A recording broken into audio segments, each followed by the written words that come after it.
Happy Tuesday, Math 6 class. I hope the May the 4th was with you yesterday. You had a fun Star Wars day. Today we're going to be covering two different lessons. We're going to be covering lessons 8-6 and 8-7. I'm hoping they should be a little bit of review. Identifying types of triangles and quadrilaterals. So today we're going to be doing three short IXL lessons. One will be identifying triangles. One will be on identifying types of quadrilaterals. And then the third one is going to be a little higher order thinking, asking questions about quadrilaterals and different properties of those. So because there are three of them, I'd like you to spend between 5 and 10 minutes per lesson. So between 15 and 30 minutes all together while doing that. Okay, so as a quick review, what is the name of a six-sided figure? I'd like you to think of that in your head. And what is the definition of an acute angle? So remember, we have acute angles, we have obtuse angles, we have straight angles, and we have reflexive angles or reflex angles. Okay, quick definition of each of those. First of all, the first thing should have been a hexagon was a six-sided shape. Remember, the X in 6 reminds us of the X in hexagon. And the definition of acute angle, I have a little review right here on the board. Acute angles are angles that are less than 90 degrees. Okay, so a 90-degree angle is here in the green. This is a 90-degree angle. Acute angles are smaller than that. So I think of a cute little baby. An obtuse angle is the next one that is bigger than an acute angle, between 90 and 180 degrees. And then finally, a straight angle is a straight line, is exactly 180 degrees. So there are two ways to identify triangles. Okay, the first way is to identify by their sides, and that is by the lengths of their sides. If a triangle is an equilateral triangle, it means all three sides are equal or are congruent. Okay, so this first triangle right here is an example of what one will usually look like. And the way they'll let you know if they for surely are equal is they'll either have measurements on each side or they may have a tick mark like that along each side. Okay, isosceles means that two sides are equivalent or congruent, and this is the symbol for congruent. I like to think in isosceles there are two S's, which means there are two sides. Well, there's three actually, but two at the beginning. Two sides that are congruent to each other.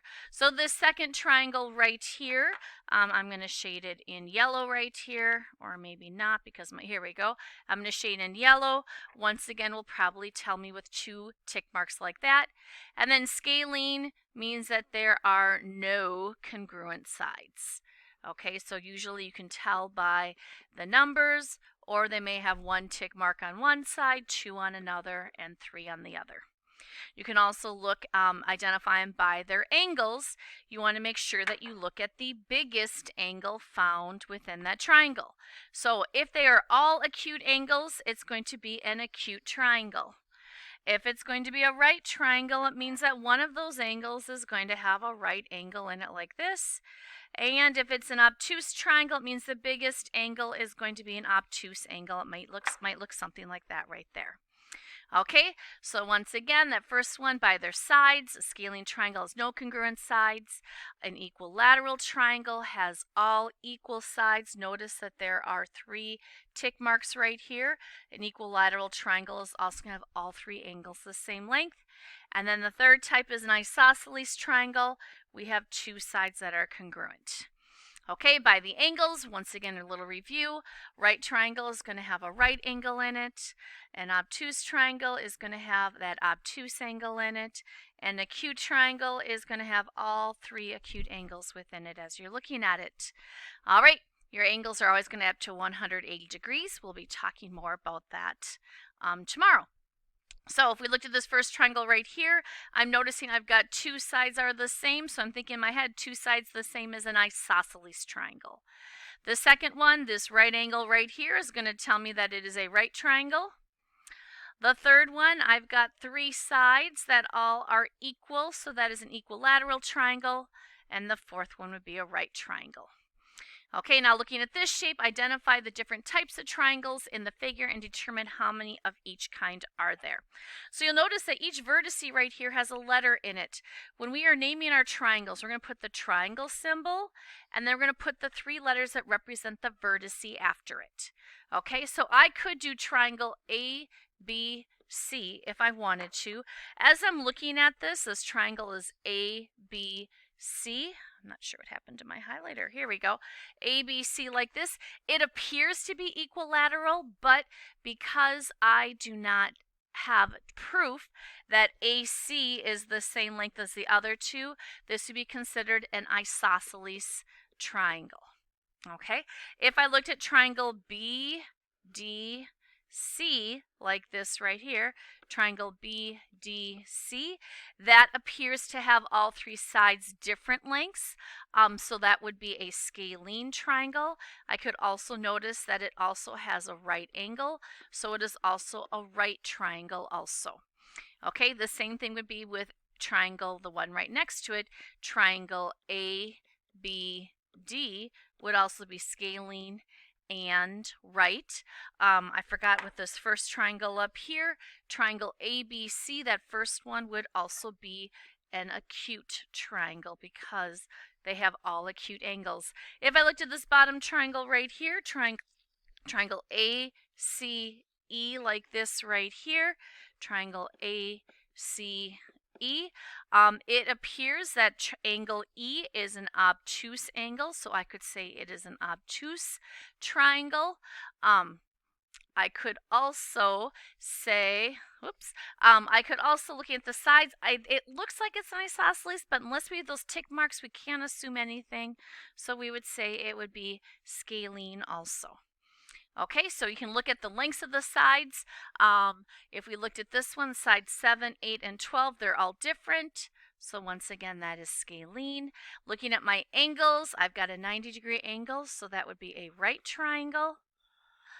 Looking at the next one, I have 2 sides of 12, so that would be isosceles. And for the 4th one, I have an angle of 120 degrees. That would tell me that that triangle is going to be obtuse. Okay, going on to our quadrilaterals. Quadrilaterals, once again, have 4 sides. We have 5 that we're going to be talking about today. The first one is a trapezoid, and a trapezoid has 1 pair of parallel sides. So in geometry, if we have those tick marks, it tells us that the lengths are the same. If we have these little arrows like on this top shape right here, let me put my screen on that top one right there, that's going to tell me that it only has 1 pair of parallel sides. The second one is a parallelogram. A parallelogram has 2 pairs of parallel sides. So you notice this top and bottom have 1 arrow. That tells me that they are parallel to each other. And the left side and the right side have 2 arrows. It tells me that those 2 are parallel with one another. Okay, if we continued on, a rhombus is going to have all 4 sides the same length. So if I notice down here, I have 4 tick marks like that. This one is also telling me that these sides are parallel and these sides are parallel with each other. Third type, a rectangle, has to have 4 right angles. That's the only thing that has to be true about that. If it has 4 right angles, it will have to have 2 sides that are congruent and parallel, and the other pair of opposite sides will be congruent and parallel. All right, and then a rectangle that has 4 congruent sides is considered a square. So a square has to have 4 right angles, but it also has to have 4 sides the same length. So a square is kind of a combination of a rhombus and a rectangle. So as you're thinking through different types of quadrilaterals, you kind of want to go through a flow chart. You want to first of all say, does it have 4 sides? If it does, yes, then it's going to be a quadrilateral. Then you want to look at parallel sides, okay? If it has parallel sides, we want to then look at, and if it doesn't have any parallel sides, it's just called a quadrilateral. If it has 1 pair of parallel sides, if we go down our arrow right here, it is a trapezoid. So trapezoid a lot of times may look like this. It might look like this right here. Okay, if it is two pairs of parallel sides, it's a parallelogram, and there are many types of parallelograms. So if we had our parallelogram right here, and if we continued asking questions in our head, does it have four congruent sides? If it is a yes, the first step would be a rhombus. So a rhombus, once again, is just going to have four congruent sides. Rhombuses may look like this right here. Okay, you might also want to check to see if there are four right angles. If it does, then it is a rectangle. Once again, rectangles have these little boxes in the corner to tell us if they have four right angles. And if it has four congruent sides and four right angles, it, my friends, then is going to be a square looking like this right here. Okay, so I'd like you to think right now. I'd like you to pause it. Answer these four questions, please. Write them down on a piece of paper. Okay, as you did this, I'm hoping you noticed that four right angles are squares and rectangles. Opposite sides are congruent. There are four shapes. It would be a parallelogram, a rhombus, a rectangle, and a square. Why a square is a rectangle? Because it has all the descriptions of the rectangle. It has four sides. It has four right angles. It has opposite sides. This first symbol right here, this means parallel. And this side right here means, this symbol right here means congruent, or the same size. And why a rectangle is not a square is because a square has to have four congruent sides and rectangles do not. Okay, so today we're going to be doing is I'd like you to go back onto Google Classroom. I'd like you to complete, we have 3 IXL lessons today. They are from 7th grade material. We're going to spend, and I'd like you to do all 3 of them, not just one for 15 minutes, but all 3 of them, each of them for 5 to 10 minutes, please. Okay, hope you have a good rest of the day. We will be having one other short little quiz on our polygons on Friday, and then we'll be moving on to a new unit next week. Have a wonderful day, and Google Meet at 2 o'clock if interested. It is optional.